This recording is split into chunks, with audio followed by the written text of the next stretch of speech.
Islamabad high court अॻूणे सदर आसिफ अली ज़रदारी ऐं वफ़ाक़ी वज़ीर फवाद चौधरी जी नाअहलीअ जूं दरख़्वास्तूं ख़ारिज करे छॾियूं आहिनि।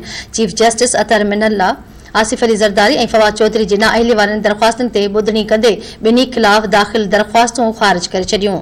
जस्टिस अतर मिनल्ला रिमार्क्स ॾींदे चयो आहे त ॿिन्ही खे अवाम चूंडियो आहे, अदालत छो मुदाख़लत करे। 2 लख माण्हू पंहिंजो नुमाइंदो चूंडनि त गैर चूंडियल जज उन्हनि खे डीसेट छो करे। चीफ जस्टिस रिमार्क्स ॾींदे चयो त हर सियासी पार्टी पंहिंजे सोशल मीडिया ट्रोलिंग टीम रखी आहे, जंहिं ख़िलाफ़ फ़ैसिलो अचे उहो ट्रोलिंग शुरू करे थो छॾे। सियासी पार्टियूं चाहिनि त सोशल मीडिया ठीक थी सघे थो, हू पंहिंजे फॉलोअर्स खे चवनि त इहे बदतमीज़ी न कनि, नफ़रत अंगेज़ मवाद न फैलाइनि।